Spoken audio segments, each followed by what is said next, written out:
오늘은 저와 함께 나그네 인생 베드로 마지막 강의 베드로의 편지와 순교라는 제목으로 강의 함께 진행하도록 하겠습니다. 그동안 이 나그네 인생 베드로를 통하여서 우리는 베드로를 하나하나 성경에 나오는 그 과정을 따라왔습니다.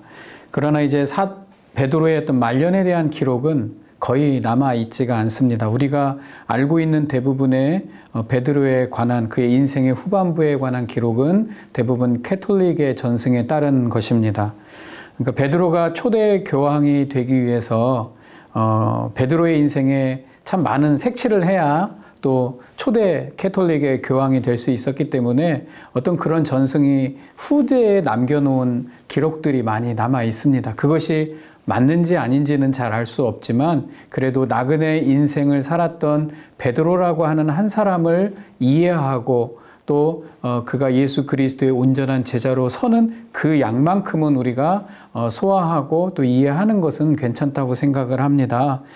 우리가 베드로의 인생의 후반부에 관해서 좀 기억에 남는 내용이 있다면 쿼바디스 도미네라고 하는 어떤 영화를 통하여서 베드로가 십자가에 거꾸로 매달려 죽었다, 순교했다, 이런 과정을 알 수가 있습니다. 오늘은 이 마지막 베드로에 관한 이 강의를 마무리를 하면서 우리에게 정말 중요한 건 베드로가 얼마나 화려하고 또 얼마나 영광을 받았는가가 아니라 정말 부족했지만 베드로의 입술을 통해서 주는 그리스도시요 나의 살아계신 하나님의 아들이십니다라고 고백했던 그 고백이 더 중요한 것이지 베드로라고 하는 한 사람의 인물이 더 중요한 건 아니기 때문에 오늘 마지막까지 오히려 최대한 성경 안에서 우리가 알고 있는 범위 안에서 한 사람 예수님의 제자 베드로의 삶을 이해하고 거기에서 또 우리가 얻어야 될 것을 얻고 교훈을 삼고 그렇게 강의를 마무리하는 8강이 됐으면 좋겠습니다.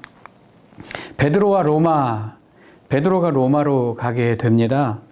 예루살렘에서 오순절 성령 강림 사건이 있을 때 각지에서 온 사람들이 그 제자들에 의해서 하나님의 말씀을 듣고 세례를 받고 그리스도인이 되었다라고 나오는 것을 우리가 알 수 있습니다. 그리고 그 사람들은 각자 자기 지역으로 돌아가서 교회를 세우게 되었습니다. 그 중에 많은 사람들은 로마에 속한 사람들이 있었을 것이고 꼭 로마가 아니래도 그때 예수 믿었던 사람들이 로마로 흘러 들어가서 그곳에서 교회를 세웠을 가능성도 높습니다. 특별히 우리가 기억나는 로마 사람이 있다면 베드로에게 복음을 듣고 온 가족이 구원을 받았던 고넬료라고 하는 로마 사람, 로마 군대의 백부장을 우리가 알 수가 있습니다. 군복무를 마치고 그는 로마로 돌아갔을 것이고 로마로 돌아갔다면 그곳에서 로마 교회에 합류했을 것입니다. 그러니까 우리가 이렇게 생각을 하고 유추를 해보면서 이 지역의 교회가 이렇게 성장하고 이 지역의 교회가 이렇게 성장할 수 있겠구나라고 생각을 해보게 되는 것입니다. 로마에서 신앙생활을 하는 것은 굉장히 어려웠습니다. 그러니까 고넬료의 입장에서 차라리 식민지 유대 지방에서 예수님을 믿는 것은 그나마 눈치를 덜 볼 수도 있었겠지만 로마라는 곳으로 돌아갔을 때 그곳의 분위기는 훨씬 식민지인 유대 지역보다 로마가 더 어려웠을 것으로 봅니다. 그 당시에 로마에 있는 모든 그리스도인들은 고난을 이겨내고 믿음을 지키고 있는 그런 상황이었기 때문에 그렇습니다. 아무튼 로마나 모든 지역이 세월이 갈수록 좋아지는 게 아니라 더 나빠지고 있는 상황으로 치닫고 있습니다. 이때에 베드로가 로마를 방문하게 됩니다. 정확한 시기는 알 수가 없어요. 이제 다 이런 남아있는 기록을 통해서 우린 추론을 할 수밖에 없습니다. 그러나 분명하게 로마에서 베드로가 그 인생을 마무리했던 것을 우리는 알 수가 있습니다. 그럼 베드로가 왜 로마로 갔을까? 그 근거가 어디에 있을까? 몇 개 이렇게 찾아보니까요. 시시각각 변하는 로마의 상황을 먼저 알아야만 됩니다. 사실 로마는 그리스도인들에게 관심이 없었습니다. 그냥 많은 유대인들 중에 한 부류일 뿐이지 그들이 그리스도인이든지 유대인이든지 그렇지만 유대인들이 로마의 항거에서 독립운동하고 어떤 봉기를 일으키는 일들이 많았기 때문에 그냥 피곤한 민족 이 정도로만 알았습니다. 하지만 로마는 많은 나라를 점령하고 식민지로 삼고 또 그들의 많은 문화를 수용하는 입장이었기 때문에 큰 말썽만 일으키지 않는다면 그들의 문화를 받아들이는 입장이었습니다. 그리고 예수님께서 십자가에 처형 당하실 때에도 빌라도, 로마의 총독 빌라도도 그다지 관심은 없었습니다. 그냥 유대인들만의 문화였고 저들의 문화를 내가 이해할 수 없다, 이렇게 갸우뚱하는 모습을 우리에게 보여주죠. 그냥 그들만의 일이고 그렇게 깊게 관여하고 싶지 않다라는 것이 빌라도의 태도였고, 그게 바로 로마의 모습, 대표적인 보여주는 모습이기도 합니다. 그런데 로마에 이 유대인들이 많아지고 시끄럽게 하고 또 투쟁하는 사람들도 많은데, 그 안에 그리스도인이라고 하는 또 다른 소수 집단의 그리스도인의 유대인 무리들이 생겨나고 그리스도인이라고 하는 존재들이 드러나게 됩니다. 근데 이 사람들은 좀 남달랐습니다. 왜냐하면 당시 로마는 원형극장에서 운동 경기를 하고 다양한 행사를 진행하고 또 그 안에는 로마 황제를 신으로 숭배하고 또 다신교 우상 숭배가 일상생활에 이렇게 팽배해져 있었습니다. 그런데 이 그리스도인이라고 하는 집단이 그곳에 참여하지를 잘 않는다라는 거죠. 그리스도인들은 이런 곳에 잘 들어오지 않고 참여하지 않았습니다. 그리고 자신들이 속한 직장에서도 구별된 행동을 하기 시작했어요.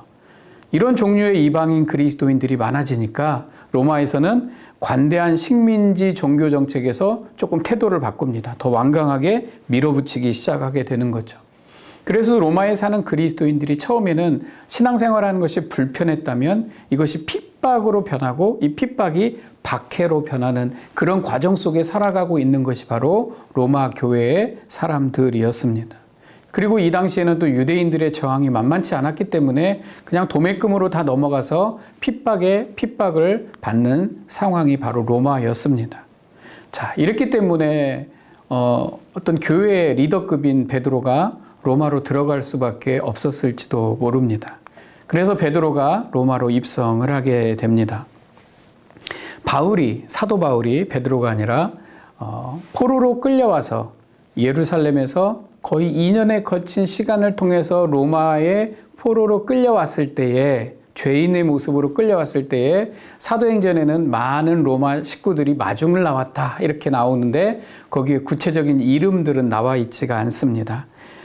근데 이때 어쩌면 베드로가 로마에 있었을 수도 있고 아니면 아직 있지 않을 수도 있지만 어쩌면 베드로가 이미 있지 않았을까. 하지만 어떤 목적이 있기 때문에 리더의 이름을 함부로 편지나 어떤 글에 남길 수가 없었기 때문에 기록되지 않을 수도 있다라는 생각을 해보게 되었습니다. 시시각각 변하는 어떤 정책 그리고 핍박, 이것이 가중되기 때문에 로마 교회는 리더급들을 보호해야 했을 수도 있다라는 거죠. 그런데 후기 문서들을 보니까 이 당시쯤에 이 즈음에 베드로가 로마에 있었을 수도 있다라는 기록들이 남아 있습니다. 그게 이제 로마 문서인데 클레멘스라고 하는 사람이 쓴 문서입니다. 그러니까 AD 96년경에 쓴 거죠. 지금 이 시대는 AD 60년경이니까 아주 나중에 쓴 문서에 이런 글이 나옵니다. 이 시대에 이르러 교회의 크고 바른 기둥인 사도도 이리하여 그 희생으로 되고 많은 고통을 감당한 베드로도 이 영광의 곳으로 옮겨. 그러니까 로마에서 이런 일들이 있었다라는 거죠. 베드로의 죽음을 의미하는 것인 것 같습니다. 이게 로마 문서에 남아 있습니다. 또 하나는 수리아 문서입니다.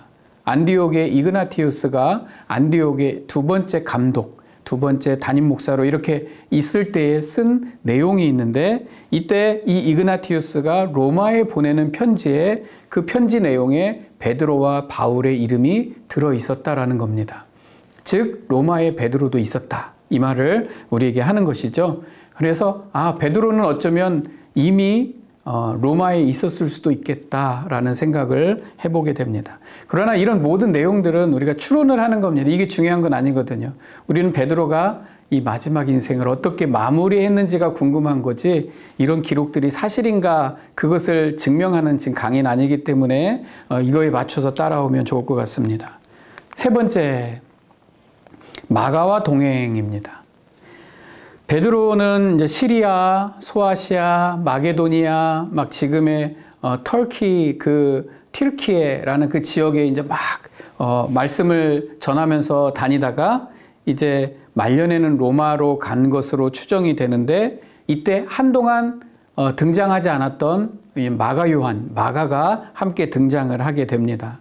마가는 사도 바울과 함께 2차 전도 여행에서 헤어졌던 이 바울과 헤어진 후 거의 10년의 세월이 지난 그 마가입니다. 1차 전도 여행에서 그냥 중도에서 포기하고 돌아왔기 때문에 두 번째 데리고 가려고 할 때에 바울이 완강하게 마가를 거부하는 그 장면을 기억하실 것입니다. 그런데 이 바울이 로마의 죄인으로 끌려가서 골로새 교회에 쓴 편지에 보니까 이런 내용이 있습니다. 나와 함께 갇혀있는 아리스다고와 바나바의 사촌인 마가가 여러분께 문안합니다. 골로새서 4장 10절. 골로새에 보내는 편지에 그 마가가 지금 함께 있다라는 겁니다. 물론 바울과 함께하는 선교 여행에서 중도 포기한 나약한 인물로 우리가 기억되지만 마가는 나이를 먹었죠. 성숙해졌습니다. 성장했습니다. 그리고 지금은 로마에 사도 바울과 함께 있다라고 이렇게 성경에 나와 있는 글이 골로새서에 나와 있습니다. 바울 때문에 마가가 로마에 있었는지, 베드로 때문에 마가가 로마에 있었는지 알 수는 없지만 마가는 항상 베드로를 따라다녔던 인물이다라고 우리에게 보통 알려져 있습니다. 그러니까 틀림없이 이 마가가 여기에 있었다라는 것은 베드로와 바울의 사역에 밀접한 관련이 있고 베드로도 분명히 이 지역에 있을 수 있다라는 것을 우리는 추정할 수가 있는 거죠. 그래서 유세비우스 교회사에는 이렇게 나옵니다. 마가는 베드로의 해설자였기 때문에 주께서 말씀하시고 행하신 것들을 비록 순서대로는 아니지만 베드로가 기억하고 있는 것은 무엇이든지 정확하게 받아 적었다. 그러니까 마가는 베드로의 말을 듣고 어떤 예수님에 관한 기록을 적는 사람이었다라는 거죠. 그래서 주님의 가르침을 수용한 베드로를 충실히 따른 사람이 바로 마가였다. 이렇게 표현이 되기 때문에 마가가 있는 곳에는 베드로가 있었을 수 있다라고 말을 하는 것입니다. 그러니까 예루살렘에 있는 유대 지방은 지금 굉장히 험악한 분위기입니다. 로마도 힘든 상황입니다. 지금 이제 우리가 이 바울과 베드로가 마지막 시대를 가고 있는 이 시대는 굉장히 암울한 시대였습니다. 왜냐하면 유대 지방에 베드로가 어라운드 AD 67년경에 순교했을 거다라고 추정을 합니다. 바울도 그 어간에 그 60년대 후반, 중후반에 순교를 했을 것이다. 근데 유대인은 예루살렘이 언제 망하는지 아십니까? 바로 AD 70년에 망하는 겁니다. 그러니까 우리가 굳이 역사를 안 들여다봐도 연도만 봐도 유대 지방도 뭐 하루아침에 망했겠어요? 얼마나 많은 일들이 있다가 AD 70년에 망했겠습니까? 이 역사의 스토리가 있죠. 그렇듯이 유대 지방은 유대 지방대로 교회들이 너무나 힘들었을 것이고 로마는 로마대로 너무나 힘들었다라는 거죠. 그러니까 로마가 점령하고 있는 모든 로마 제국의 그 지역에 살고 있는 그리스도인들, 유대인들은 모두가 힘든 시기를 지나가고 있었다라는 것입니다. 그래서 베드로가 이런 상황 가운데 로마에 들어올 수밖에 없었고 유대와는 어쩌면 일부러 멀리 할 수밖에 없는 상황이었을 수도 있고 또 이런 차에 베드로는 많은 교회들을 격려하기 위해서 편지를 쓸 수밖에 없을 수도 있습니다. 그래서 베드로가 보낸 편지, 그게 첫 번째 베드로전서를 설명하기를 원합니다. 이 편지가 내용도 중요하지만 이 편지의 어떤 배경을 우리가 공부를 좀 하고 찾아보면 왜 이 내용을 썼을까라고 생각해 보면 우리는 그 편지의 의도를 더 깊이 알 수가 있을 것입니다. 그래서 한번 이 베드로전서를 보겠습니다. 베드로가 흩어져 있는 성도들에게 편지를 쓰다. 근데 누구의 도움을 받았냐면 실라의 도움을 받아서 편지를 쓰게 됩니다. 내가 신실한 형제로 아는 실루아노로 말미암아 너에게 간단히 써서 권하고 바울과 실라 아시죠? 바울과 실라가 함께 전도 여행을 떠났던 그것을 기억하실 겁니다. 바울만 부각되고 실라라고 하는 사람은 부각되지 않았을 뿐이지만 실라도 아주 하나님의 어떤 사도로서 어떤 제자로서의 역할을 충분히 수행하고 있는 사람이 바로 실라였고 바로 로마에 이 실라도 함께 거하고 있었습니다. 유다 백성들이 지난날 구약시대의 바벨론 통치하에서도 포로 생활을 잘 참고 고난을 이기고 믿음을 지켰듯이 지금 로마 안에서 핍박받고 있는 그리스도인들이 그때처럼 잘 참고 이기면 하나님께서 이 고난 중에도 믿음을 지켜서 영원한 나라에 대한 그 소망을 잃지 않게 하나님이 격려해 주시고 함께 해 주실 거라고 베드로가 메시지를 전하는 거죠. 그러니까 신라와 함께 이야기하는 거죠. 야, 세상이 이렇게 어려워지는데 이제 우리 그리스도인들은 어떻게 하지? 그럴 때 베드로가 말합니다. 아니야, 우리가 구약의 그 하나님의 백성들이 믿음을 지켰듯이 우리도 믿음을 지키고 하나님에 대한 소망을 잃지 말아야 돼. 그때 신라가 이렇게 말하는 거죠. 베드로 사도요. 지금 하신 말씀을 좀 우리가 기록해서 편지로 써서 지금 고생하고 고난당하고 있는 교회들에게 편지를 쓰면 어떨까요? 라고 제안을 하고 베드로는 그에 대해서 모든 그 지역에 편지를 쓰게 되는, 어쩌면 이렇게 되지 않았을까요? 그래서 내가 신실한 형제를 통해서 신실한 형제로 아는 실루아노를 말미암아 실루아노를 통해서 실루아노 때문에 너희에게 이 편지를 쓴다라고 베드로전서 5장 12절에 이렇게 마무리할 때 이런 내용을 적은 것입니다. 이 편지가 베드로 사도가 예수님의 가장 첫 번째 수제자, 가장 신임했던 제자라고 하는 사도 베드로가 편지를 쓴다면 이건 분명히 힘을 얻을 것이다 라고 신라가 생각을 했던 것입니다. 그래서 베드로는 편지를 신라의 도움을 받아서 편지를 쓰기 시작하는데 이게 바로 베드로 전서라고 합니다. 바울도 편지를 쓸 때 누군가의 도움을 받았죠. 그리고 베드로도 이제 편지를 쓸 때 누구의 도움을 받습니다. 어쩌면 나이가 지금 시대하고는 다르기 때문에 나이가 많아서 도움을 받을 수도 있고요. 어쩌면 또 많은 헬라파 유대인들에게 복음을 전하기 위해서는 헬라어를 할 줄 아는 사람들의 도움이 필요했을 수도 있습니다. 그런 의미에서 신라는 아주 유능한 인물이었습니다. 예루살렘 교회에서 인정을 받았고 헬라어에 능통하고 모든 분야에 뛰어난 실력 있는 지도자였습니다. 그래서 아마도 신라의 도움을 받아서 베드로는 편지를 하나하나 작성하고 그것을 모든 교회들에게 보내게 된 것으로 보여집니다. 자, 어떤 내용을 보냈을까요? 아름다운 덕을 선포하는 사명을 가진 나그네, 이렇게 말씀입니다. 베드로는 나그네 인생을 살았습니다. 어디에 있었는지를 몰라요. 그냥 어느 곳에서 말씀을 전하고 살았는데 나그네 인생처럼 떠돌아 살았습니다. 갈릴리 사람인데 예수님을 따라다닐 때 외에는 갈릴리에 갈 수가 없었던 모양입니다. 그래서 나그네 인생을 살았습니다. 근데 그 나그네 인생 베드로가 이제 지금 흩어져 있는 세상에 나그네된 교회들에게 편지를 쓰고 있는 겁니다.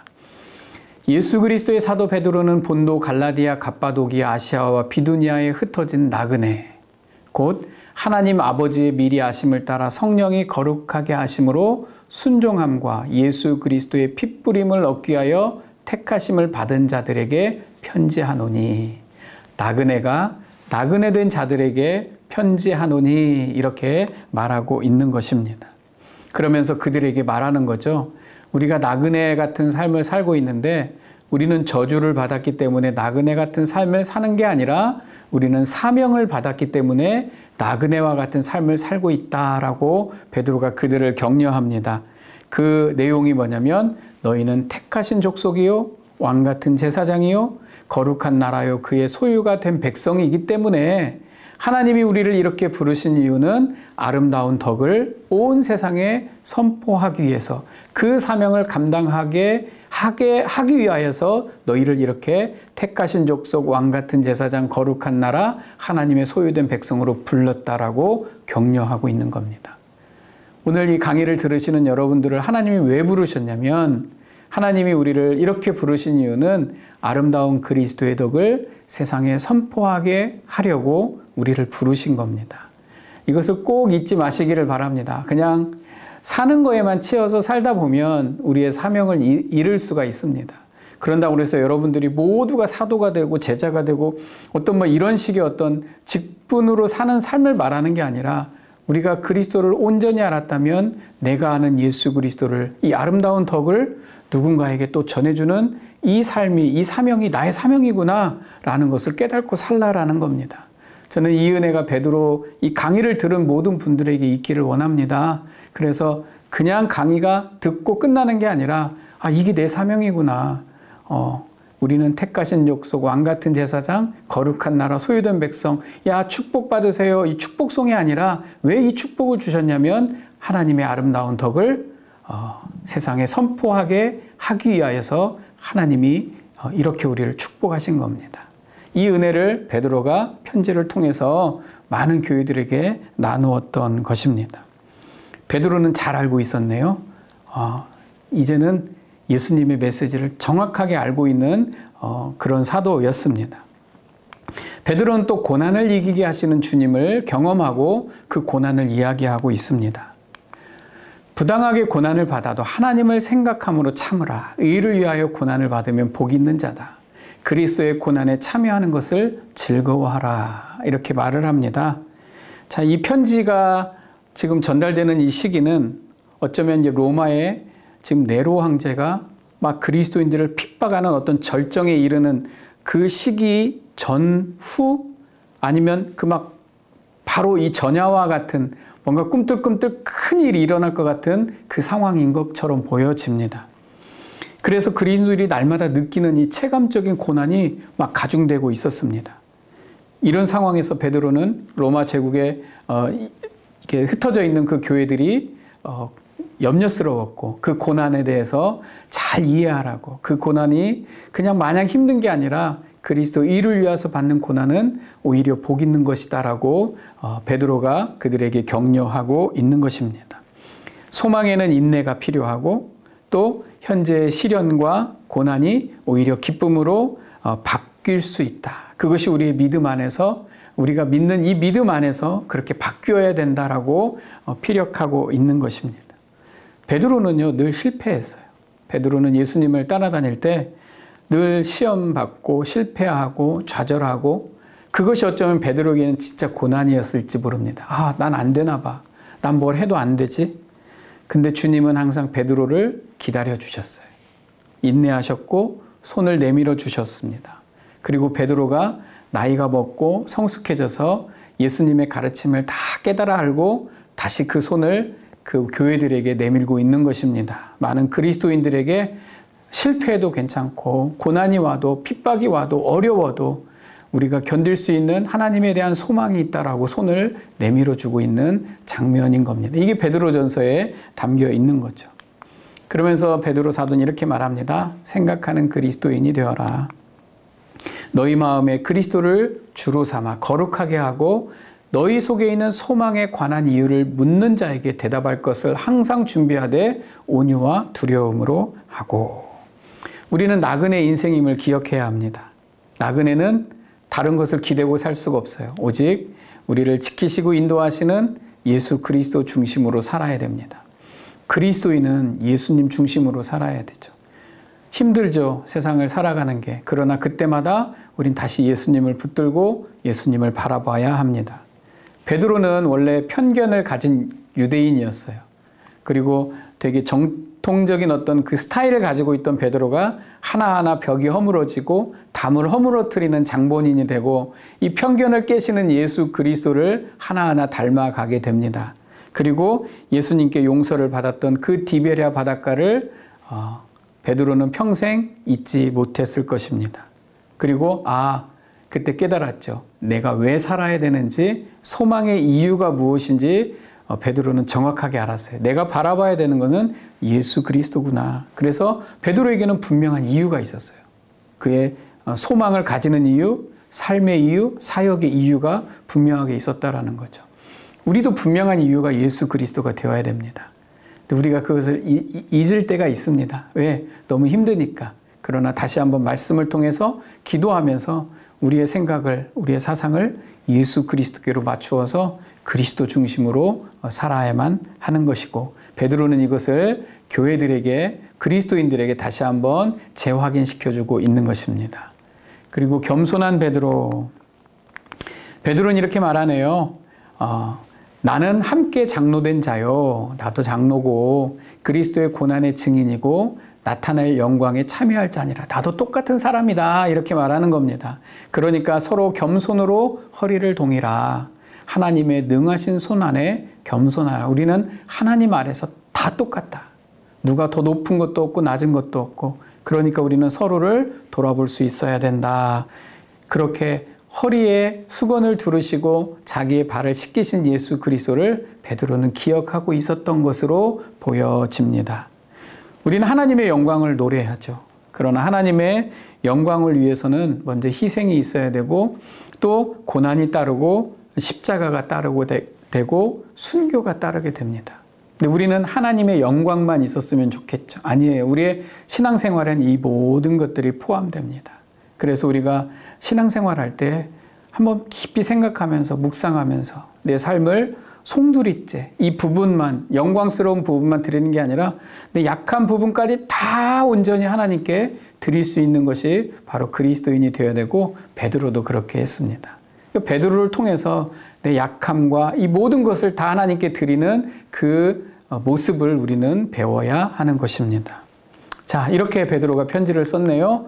그리고 이 베드로를 실라가 전달하게 됩니다. 신실한 형제로 하는 실루아노로 말미암아 너에게 간단히 써서 권하고, 보통 편지 말에는 이걸 전달한 사람을 보통 이렇게 소개하는 그것이 이제 우리 신약 성경에 나오는 편지글의 형식입니다. 그래서 아마도 이 실루아노가 이것을 전달하지 않았을까 해서 베드로의 편지를 실라가 전달을 하게 된다라고 제가 이렇게 표현을 하였습니다.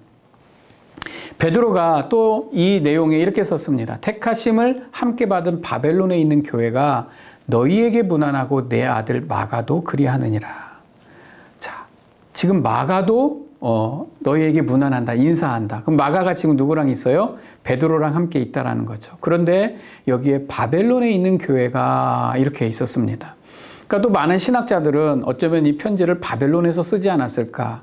그러나 많은 신학자들은 후기에 연구를 하면서 그 당시에는 이 편지에 어떤 좀 숨겨야 될 내용들이 많았습니다. 아까 말했잖아요. 핍박이 있고 유대인들의 봉기가 있고 막 독립운동을 하는 어떤 그런 분위기가 있는 시기였기 때문에 이 편지가 어디에서 시작이 되고 어디로 전달되는지 조금 숨겨야 될 내용이 있었기 때문에 어쩌면 로마에 있는 교회를 바벨론에 있는 교회라고 이렇게 쓰지 않았을까. 그래서 후대의 신학자들은 이 바벨론에 있는 교회를 로마 교회로 해석을 하게 되고, 저도 그 해석을 따르고 있습니다.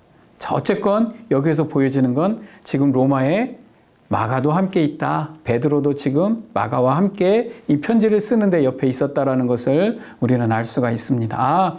지금 이 분위기라는 것을 아시겠죠? 로마에서 어떤 일들이 일어나고 있는지. 자, 그런데 로마에 이제 큰 핍박이 임하게 됩니다. 로마의 대박해. 제가 사진을 하나 찾아서 이렇게 넣긴 했는데요. 네로 황제가 AD 64년에 이제 로마에 큰 화재가 나고 그 일을 통해서 그리스도인들을 엄청나게 핍박을 하게 됩니다. 자기에게 오는 어떤 부당한 것들을 다 그리스도인들에게 뒤집어 씌워서 그 그리스도인들을 다 박해하는 그들을 시선을 돌리고자 하는 거였죠. 그래서 엄청난 대박해가 로마에서 시작하게 되고, 이때 초기 순교자들, 로마에서 순교한 많은 사람들은 이 네로 때문에 고문을 받고 십자가형에 처하고 또 원형 경기장에서 많이 죽임을 당하게 되었습니다. 자, 이런 상황입니다. 지금 이 상황에 바로 전훈지, 이 즈음에 이 편지가 전달이 되고 있는 것입니다. 베드로의 증언을 토대로 작성한 기록을 남기다. 아무튼 이 전후에 마가는 이 베드로에게 열심히 예수님에 대한 이야기를 듣게 됩니다. 그리고 그것을 기록에 남기죠. 그리고 그것을 이 남겼던 기록을 후대에 남겨야 되겠다, 전해야 되겠다라고 생각을 했었던 것 같습니다. 그리고 이 즈음에 로마에서는 바울이 두 번째로 체포되어서 갇히게 됩니다. 이제 상황이 더 막 긴박해진 거죠. 바울이 첫 번째 죄인으로 갇혔을 때는 2년 후에 풀려나게 되죠.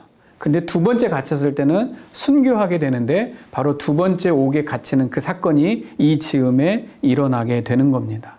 당연히 누구도 잡아야 돼요. 바울이 잡혔으니까 베드로에게도 이제 시시각각 조여오는 어떤 체포에 관한 두려움이 있었을 것입니다.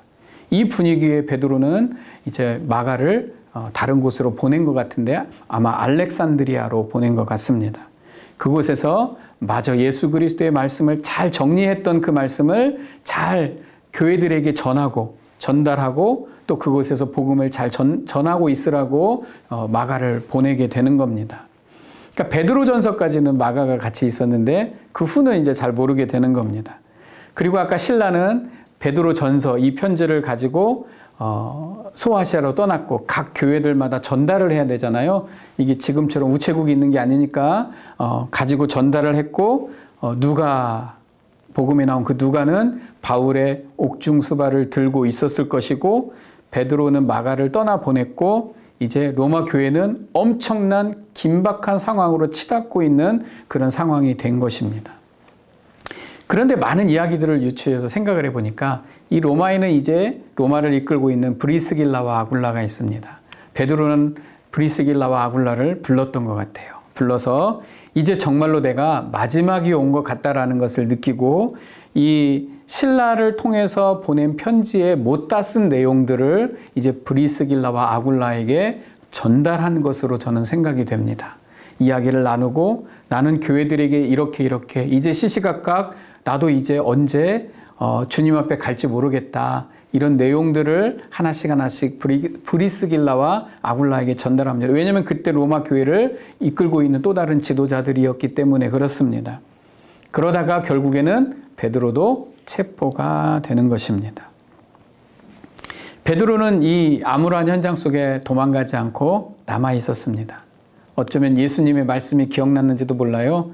시몬 베드로가 이르되 주여 어디로 가십니까? 예수께서 대답하시되 내가 가는 곳에 지금은 네가 따라올 수 없지만 후에는 따라오게 될 거야. 베드로는 그것을 기억했는지도 모르겠습니다. 그래서 베드로도 그 길을 따라갑니다. 결국 베드로도 로마에서 체포되게 됩니다. 네 길을 지금은 따라올 수 없지만 나중에는 따라올 수 있을 거야. 날아올 거야. 베드로는 그렇게 주님의 길을 따라가게 되는 겁니다. 자, 베드로의 순교. 자, 요한의 기록을 바라본 베드로의 죽음. 우리는 성경을 통해서 이제 베드로가 어떻게 죽을 것이다라는 것을 유추할 수가 있습니다. 베드로가 어떠한 죽음으로 하나님께 영광을 돌릴 것을 가리키심이러라. 요한이 이 글에 남기죠. 이 베드로의 후기 행적과 죽음에 관한 기록은 성경에 남아있지 않습니다. 사실은 이제 성경에 남아있는 것은 요한이 이렇게 기록한 이게 전부입니다. 그래서 우리는 또 다른 기록을 통해서 베드로가 어떻게 이 마지막에 임했을까라는 걸 찾아보는데요. 베드로 행전 외경이죠. 여기에 나오는 베드로의 죽음이 있습니다. 카톨릭 교회의 전승과 이 베드로 행전에 따르면 AD 64년에서 이게 그 로마의 대박해가 있던 시기에서 약 2, 3년 후로 베드로가 순교했을 것이다라고 추정을 합니다. 아까 말씀드렸듯이 AD 67년경에 베드로가 순교했다면 AD 70년에 예루살렘 성전이 파괴되고 망하게 됩니다. 자, 그러니까 엄청난 이 상황 속에 그냥 소용돌이 속에 있는 것이라고 우리는 생각을 하면 됩니다. 이때 베드로가 사형을 받아서 로마에서 십자가형을 선고받아 순교하게 됩니다. 근데 우리가 이제 많이 익히 들어안 이야기로는 베드로가 내가 어떻게 감히 예수님과 똑같이 십자가에 박힐 수 있느냐, 나를 거꾸로 십자가에 못 박아다오 해서 거꾸로 십자가에 못 박혀 죽었다라는 이야기가 있습니다. 또 하나는 쿼바디스라고 하는 유명한 이야기가 있습니다. 그런데 사실 이 쿼바디스는 폴란드의 소설가인 헨리크 시엔키에비치가 쓴 소설에 나와서 우리에게 이제 익숙한 이야기가 됐는데 이게 베드로의 행전이라고 하는 외경에 나와 있다고 합니다. 이 로마에 이제 엄청난 대박해가 시작되고 시시각각 조여오는 어떤 그 압박감이 있기 때문에 많은 또 교회의 지도자들이 살아계셔야 합니다 하면서 베드로를 빨리 도망가게 만드는 거죠. 피하게 하는 겁니다. 그래서 베드로가 급하게 로마를 빠져나오려고 하는데 예수님의 형상을 가진 그 예수님의 환영을 보게 됩니다. 근데 그 예수님은 로마로 들어가고 있는 거예요. 그래서 베드로가 그 예수님을 만나서 이렇게 물어봅니다. 쿼바디스 도미네, 주여 어디로 가십니까? 그때 예수님께서 나 십자가에 다시 못 박히러 간다 라고 말씀을 하셨다는 거죠. 너가 가니까 내가 다시 십자가에 못 박히러 가는 거야, 이렇게 말씀하셨다는 거죠. 그래서 베드로가 마음을 고쳐먹고 다시 로마로 돌아가서 자수해서 붙잡혔다라는 이야기입니다. 이게 이제 우리가 잘 아는 쿼바디스라는 영화를 통해서 우리가 알고 있고 우리가 이것이 너무 익숙해져 있습니다. 근데 이런 사항은 참고로만 알고 있으면 될 것 같습니다. 결국은 십자가에 꺾을려서 매달려 죽음을 맞고 순교하게 되었다는 내용입니다. 또 다른 내용으로 기록들로 유추해보는 베드로의 죽음입니다. 또 많은 기록을 보니까 베드로가 약 9개월 동안 감옥에 갇혀 있었다라고 합니다. 그렇게 잡혀가서 마메르틴이라고 하는 굉장히 무서운 감옥에 갇혀 있었는데 거기는 굉장히 칠흑 같은 어두움이 있고 창문이 없고 유일한 출입구는 위에 천장에 나와 있는 것밖에 없었다라고 합니다. 공포스러운 감옥은 전에도 후에도 없었다라고 할 정도로 그런 지독한 감옥에 베드로가 갇혀 있었다라고 합니다. 그리고 그 쇠사슬로 기둥에 묶여 있어서 누울 수도 없고 쉴 수도 없고 서서 묶여 있었어야 된다라고 말을 하게 됩니다.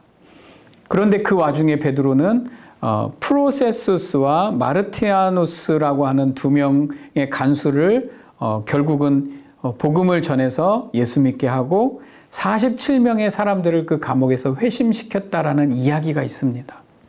물론 이것이 후대에 만들어진 이야기인지 진짜인지는 잘 알 수가 없지만 우리는 그냥 이런 기록들을 참조하면 좋을 것 같습니다. 결국 베드로는 그의 나이 70세경인 AD 67년경에 네로에 의해서 순교를 당한 것으로 우리는 알고 있습니다.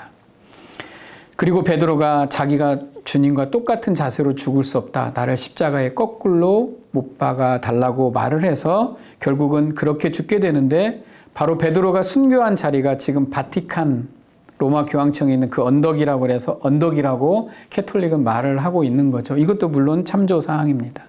어쨌건 우리가 알 수 있는 베드로의 죽음은 이만큼입니다. 이만큼.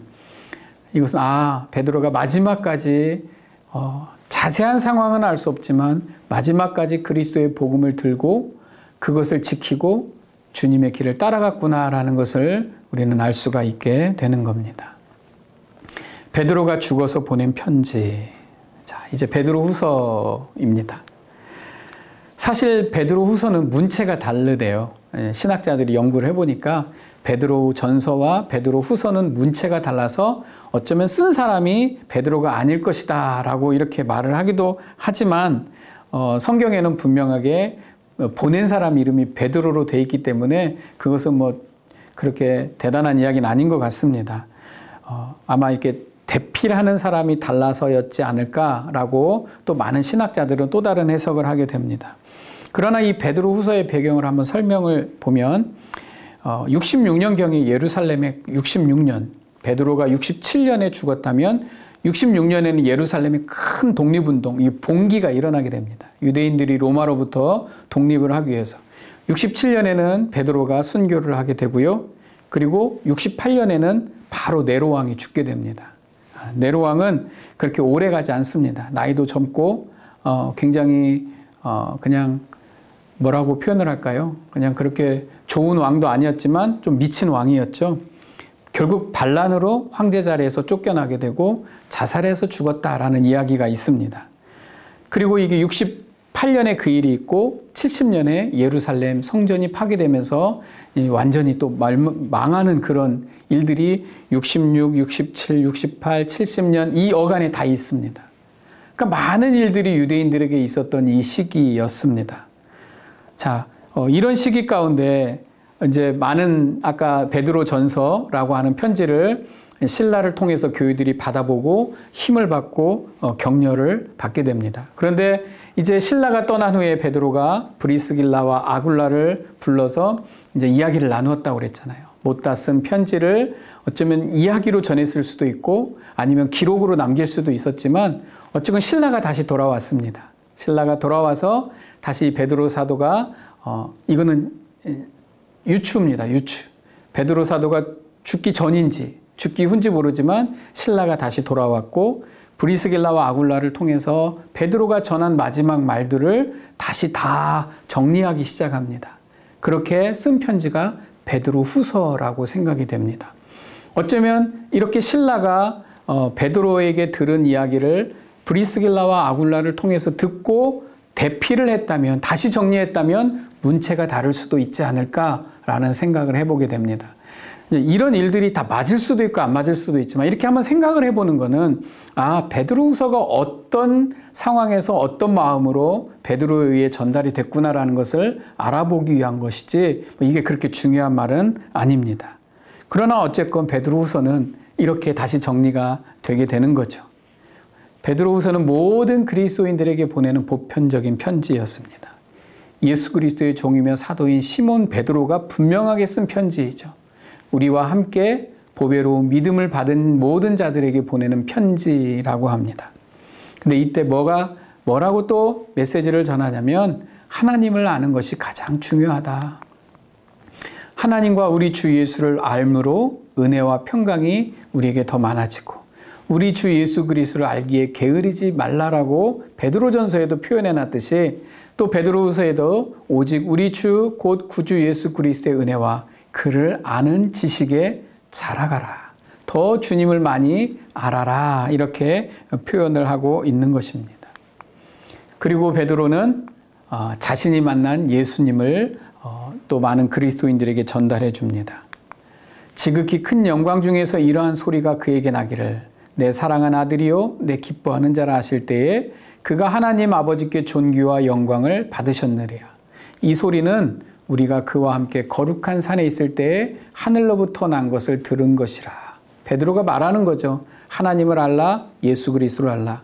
난 예수님을 직접 받고 하나님께서 내 사랑한 아들이요 기뻐하는 자라 말하는 것을 내가 직접 들었다. 이거 진짜야 라고 말하는 겁니다. 그것을 그 하나님의 음성을 들었기 때문에 또 변화산에서 죽은 줄만 알았던 모세와 엘리야를 만났기 때문에 베드로는 하나님 나라 천국에 대해서 정확하게 알게 된 것입니다.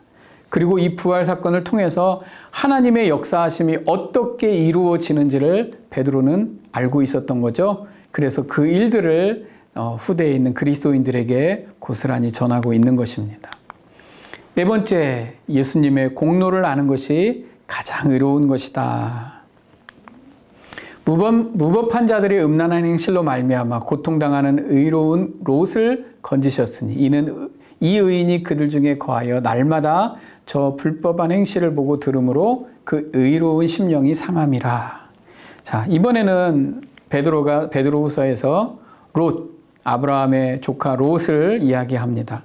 우리가 잘 알죠. 그 소돔과 고모라에 나오는 그 롯이 의롭습니까? 우리가 보기에 그렇게 의로워 보이지 않는데 그가 의로웠다.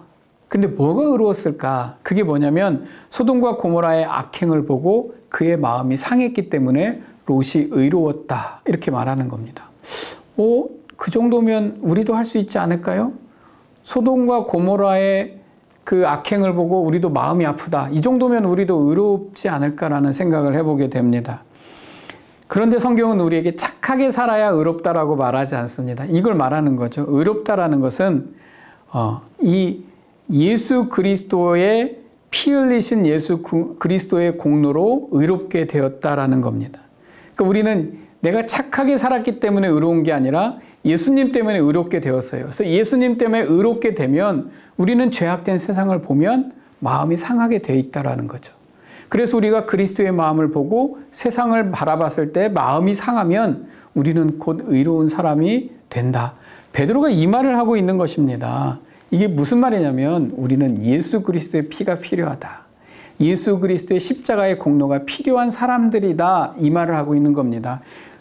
롯이 의로운 게 아니라 롯이 예수 그리스도의 공로, 하나님이 의인으로 삼았기 때문에 의롭게 되었다. 즉 우리도 예수 그리스도의 공로로 의로운 사람이 되는 것이다. 결국 우리의 포커스를 다시 예수님께 이렇게 잡아주고 가는 모습입니다. 그러면서 마지막엔 이렇게 말하죠. 거짓 선지자를 조심하라. 고난이 임하는 때에 가장 중요한 게 너무나 많을 때인데 그때 뭘 조심하라? 거짓 선지자를 조심하라. 고난이 심할 때, 핍박이 성행할 때에 우리를 속이는 자가 분명하게 있습니다. 그래서 우린 정신을 차려야 됩니다. 거짓 선지자를 조심해야 합니다. 또 그 모든 편지에도 이런 일에 관하여 말하였을 때 그 중에 알기 어려운 것이 더러 있으니 무식한 자들과 굳세지 못한 자들이 다른 성경과 같이 그것도 억지로 풀다가 스스로 멸망에 이르느니라. 자, 여러분 우리를 헷갈리게 하는 거죠. 이 세상 마지막 우리가 이 세상을 살아가면 우리를 막 헷갈리게 해요. 하나님으로부터 멀어지게 합니다. 그리고 다른 것이 하나님일까? 다른 것이 그리스도가 아닐까라고 우리의 생각을 막 흐트러 놓게 되는 것이 마지막 시대에 있는 일입니다. 그래서 거짓 선지자를 조심하라라고 말하는 겁니다. 삶이 힘들고 지치지만 주님이 약속하신 그 약속은 무효가 아닙니다. 여전히 유효합니다. 우리 안에 살아계셔서 역사하십니다. 우리가 좋을 때만 역사하시는 게 아니라 우리가 힘들고 고나고 지칠 때에도 하나님은 우리 가운데 분명히 역사하십니다. 그래서 우리도 그 믿음 가운데서 온전히 힘을 내서 사는 그런 그리스도인들이 다 되시기를 주님의 이름으로 축복합니다. 두 번째는 마가복음입니다. 마가가 이 은사가 달랐어요.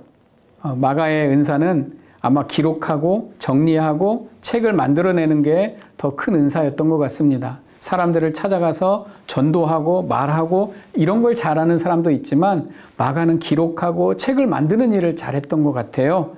그래서 마가가 바울에게는 좀 처음에 말을 들었지만 그 은사대로 톡톡한 역할을 하는데 바로 베드로에게 들었던 이야기를 하나씩 정리해서 기록으로 남기게 되었다라는 것입니다. 근데 그 중에 가장 중요한 게 바로 베드로라는 거죠. 베드로가 하는 이야기를 하나씩 듣고 처음부터 복음서를 써야지 하고 시작한 것이 아니라 예수님의 생애와 제자들의 삶의 일대기를 기록하기 위해서 적은 것이 아니라 그냥 예수 그리스도에 대한 이야기를 하나씩 듣고 정리하고 이것을 좀 다른 사람들에게도 알려주면 좋겠다라고 해서 정리된 것이 마가복음이다라는 겁니다. 우린 나중에 복음서라고 우리가 이름을 붙인 거니까요. 지금처럼 뭐 컴퓨터가 있던 때도 아니기 때문에 여기다 막 저장해 놓고 막 순서대로 막 이렇게 편집을 했던 것도 아닐 거기 때문에 마가는 자기가 들은 이야기, 또 자기 삶을 통해서 경험한 이야기, 자기 어머니에게 들은 이야기, 또 많은 제자들에게 들은 이야기를 종합을 하고 기억력이라고 하는 그 정보에다가 다 담아놓고 이것을 하나씩 정리를 하게 된 겁니다. 그래서 마가복음은 좀 간단 명료합니다. 심플하죠. 또 베드로에게 들은 이야기를 이렇게 옮겨 적었기 때문에 디테일한 것을 적을 수가 없었을지도 모릅니다. 그래 아무튼 이렇게 잘 정리된 것을 많은 사람들에게 전달하고 이것을 토대로 해서 또 다른 복음서들이 나왔다라고 합니다.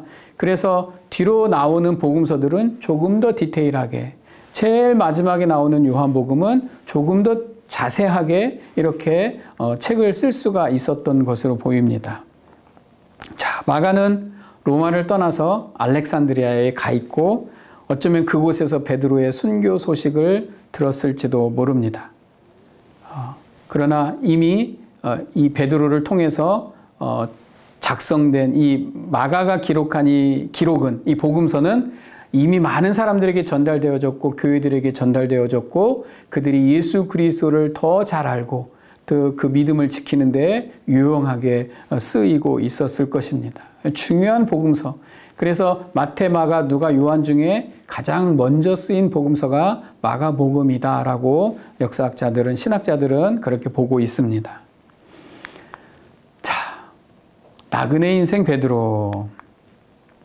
네가 젊어서는 스스로 띠를 띠고 네가 가고 싶은 곳을 다녔으나 네가 늙어서는 남들이 내 팔을 벌릴 것이고 너를 묶어서 네가 바라지 않는 곳으로 너를 끌고 갈 것이라. 나그네 인생 베드로는 바람처럼 물처럼 흘러서 살았던 사람이지만 어쩌면 그 이름처럼 그리스도를 향한 믿음이 단단한 반석과 같은 사람으로 그렇게 살았던 것 같습니다. 초대교회는 우리가 사는 환경과는 많이 다릅니다. 로마 제국주의적인 폭력 앞에 무기력할 수밖에 없는 민족이 유대민족, 그 안에서도 더 약한 사람들이 그리스도인들이었습니다. 이 보잘것없는 이 막 고난과 핍박이 있는 곳에서 그들이 뭐라고 말했을까요? 서로 이렇게 격려했을 겁니다. 야, 살아야 해. 살아야 한다. 바람이 분다. 살아라. 저는 어쩌면 이게 가장 본질이 아닐까 생각을 하게 됩니다. 이 베드로나 바울이 편지를 쓰거나 바울 신학과 베드로의 신학을 보면 권력 앞에 무릎을 꿇어라. 권력 앞에 순종하라. 권력 앞에 복종하라. 이런 신학이 많이 있죠. 들어보셨죠? 근데 제가 바울도 이렇게 강의를 해보고 베드로도 강의를 해보고 어쩌면 짧은 시간이지만 이 사도들의 마음을 막 이렇게 제가 같이 따라가면서 느끼는 것이 어쩌면 어떻게든 살아남아라. 어떻게든 이 고난과 핍박 중에 좀 살아라. 살아서 이 복음이 이어지게 해라. 라는 어떤 눈물 섞인 외침이 아니었을까. 그렇기 때문에 권력 앞에도 순종하고 살아남아라. 그 권력이 어떤 복종하고 그것에 어떤 나쁜 거에 따라가라는 게 아니라 일단은 우리가 살아남아서 정말 이 예수 그리스도의 복음이 후대에 전해지도록 하라라는 그런 마음이 아니었을까라는 것이 저는 막 느껴지게 되더라고요. 우리는 막 신학적으로만 생각하게 되는데 어쩌면 사도들은 그 그리스도인들에게 남아있는 그 사람들에게 그렇게 말하고 있었는지도 모르겠다라는 생각을 해보게 되었습니다. 왜냐하면 베드로는 이 기록을, 이 편지를 수천 년 후에, 2000년 후에 2023년도에 사는 우리가 보라고 쓴 글이 아니었기 때문입니다. 바로 그 당시를 살고 있는, 그 오늘을 살고 있는, 2000년 전에 그 오늘을 살고 있는 그리스도인들에게 보낸 편지였던 것입니다. 그러니까 절박함으로 쓴 거죠. 제발 살아라. 힘들지? 소망을 가지고 살아라. 인내해라. 그리스도인이 되기 위한 절망과 그 실패를 막 모든 그리스도인들이 막 승승장구하고 소망을 가지고 살았을까요? 실패하고 배신하고 주님 내가 이 모양입니다. 늘 이러고 살았을 거 아닙니까? 그런데도 불구하고 또 살아남아라. 소망을 가져라. 인내해라. 이렇게 말하는 것은 그것을 전달하기 가장 적합한 인물이 어쩌면 베드로가 아니었을까 생각을 합니다. 베드로는 실패하고 좌절하고 정말 모든 것을 다 겪었던 그런 사도였기 때문에 결국 이것을 가장 잘 전달할 수 있는 인물이었고 그 고난과 핍박으로 가득 찬 인생이 고난스럽고 핍박이 많다라고 해서 실패한 인생이 아니다. 우리는 그리스도 안에서 소망이 있는 사람들이다. 왕 같은 제사장이고 하나님께서 너무나 사랑하는 축복받은 인생들이다. 그래서 이 그리스도의 복음을 끝까지 전할 사명을 가지고 있다. 있어야 한다라고 전하는 그 베드로입니다. 제가 나그네 인생 베드로를 통해서 이 강의를 듣는 모든 성도님들에게 전해주고 싶은 것입니다. 강의가 이제 다 끝났네요. 우리도 이 땅을 나그네 인생으로 살고 있습니다. 뭔가 정착하고 살고 있는 것 같지만 많은 것을 가지고 있는 것 같지만 누리고 살고 있는 것 같지만 우리도 나그네입니다. 하루아침에 한순간에 우린 주님 앞에 갈 수 있는 존재들입니다. 그런 우리에게 우리 입술에 주는 그리스도시요 살아계신 하나님의 아들이십니다. 라는 이 고백이 있어야 할 것 같습니다. 이 고백은 저는 베드로의 이 고백을 늘 부족했던 이 베드로의 고백이 나는 그때도 진심이었다고 생각하고 순교하는 그 순간에 베드로가 이렇게 고백했다면 주는 그리스도시요 살아계신 하나님의 아들이십니다라고 고백했다면 그것도 진실이라고 생각합니다. 우리가 약하지만 우리가 때로는 부족하지만 주는 그리스도십니다. 살아계신 하나님의 아들이십니다. 이렇게 말하면서도 우리는 이 약함에 흔들거리고 있지만 이 고백이 진심입니다. 그렇지 않습니까? 그래서 내가 약하지만 이 고백은 진실이기 때문에 오늘 또 주는 그리스도십니다. 살아계신 하나님의 아들이십니다. 그 예수 그리스도를 붙들고 힘들고 어려운 세상을 인내하고 소망의 이유를 가지고 살아서 승리하는 살아내는 저와 여러분 모두가 되실 수 있기를 주님의 이름으로 축복합니다. 나그네 인생 베드로 모든 강의를 마치겠습니다. 우리도 이 나그네 된 삶을 승리하며 살고 또 주님 앞에 늘 신앙의 고백으로 내 진심을 고백하며 사는 주님 저 사랑하는 거 아시죠? 이렇게 고백하며 사는 믿음으로 승리하는 모든 성도님들 되시기를 늘 기도하겠습니다. 그동안 강의 들어주셔서 감사합니다.